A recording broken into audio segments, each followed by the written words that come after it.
Cartier. The very name drips with elegance. From royal tiaras to engagement rings worn by Hollywood's elite, Cartier has long symbolized wealth, status, and legacy.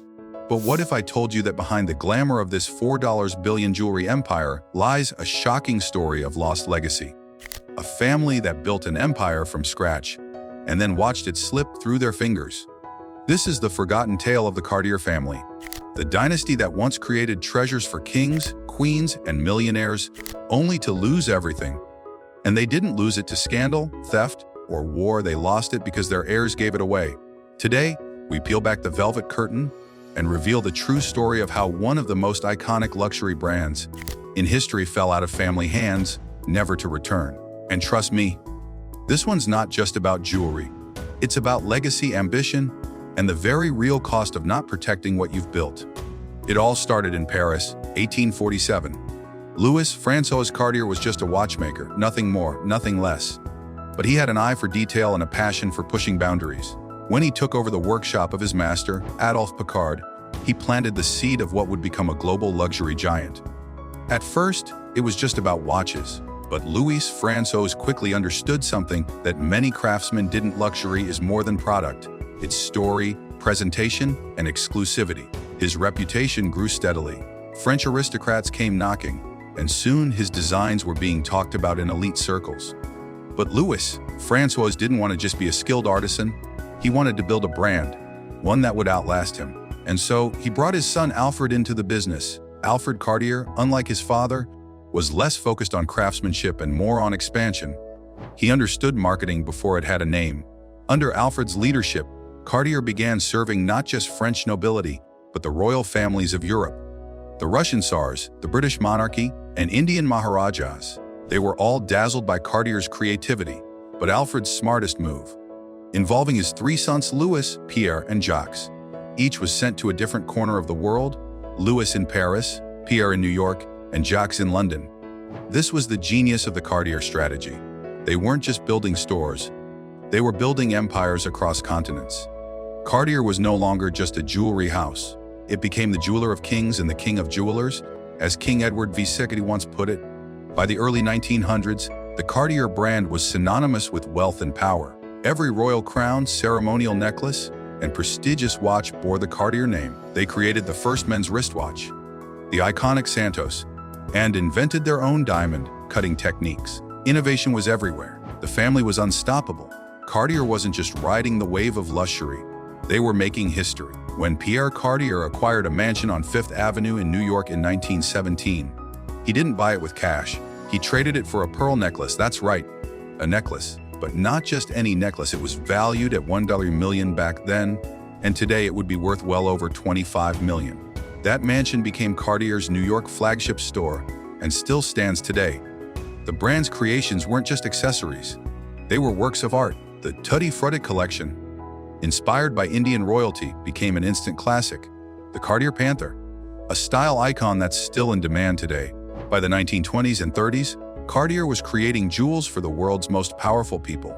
They worked with Grace Kelly, Elizabeth Taylor, and even Wallis Simpson, whose scandalous love affair with King Edward II changed British history. It was peak Cartier. The family was wealthy beyond belief.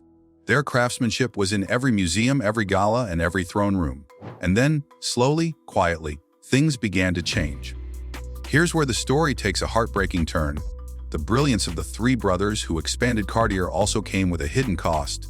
They never set up a long-term succession plan. There were no protocols, no binding rules about who would own what. And by the 1960s, the Cartier family had splintered. The original generation was gone. And the Heirs. They had no passion for the business, no vision, no leadership. They were heirs to a crown they didn't want to wear. By 1964, the family had sold off the Paris, London, and New York branches separately.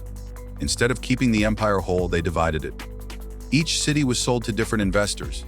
The once mighty Cartier house was no longer owned by a single family. It had fractured into pieces like a broken gemstone. Imagine building a global luxury empire and watching your grandchildren sell it piece by piece like a garage sale. Not because of failure, not because of recession, but because they simply didn't want it. The Cartier name didn't die, but it changed. In the 1970s and 80s, a French businessman named Robert Hacqueux and later allaying Dominique Perrin, began buying back the brand's fractured divisions. They eventually merged them into a single corporate entity under the Richemont Group, a massive luxury conglomerate that owns brands like Montblanc and Van Cleef & Arpels. They revitalized Cartier. They brought back innovation, expanded into new markets, and made Cartier relevant for new generations. But it wasn't a family anymore, it was corporate. Clean, polished, and profitable, but missing the soul that Louis, François, and his sons poured into it over a century ago. Cartier became a success story, but not a family success story, and the descent.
It's easy to judge, but the truth is, this story plays out in smaller ways across the world.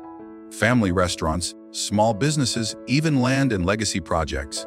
When the passion fades and there's no plan, even the greatest things can be lost. The Cartier family gave us more than just luxury. They gave us a blueprint for what's possible when craftsmanship, vision, and brand collide. But they also left us with a haunting lesson that even the most valuable empire in the world can vanish from your hands if you don't guard it with purpose. The red box remains, the jewels sparkle, the name shines brighter than ever. But the family, they are just ghosts behind the glass, remembered in history books, but no longer in the boardroom. So the next time you see a Cartier watch, necklace, or ring, know that it comes with more than just diamonds. It comes with a legacy, one that was built with blood and lost with silence. If this story shocked you, inspired you, or made you think, drop a comment below. Legacy over luxury. Smash that like button, subscribe for more powerful stories behind the world's wealth. And remember, it's not about building riches, it's about building something that lasts. See you in the next one.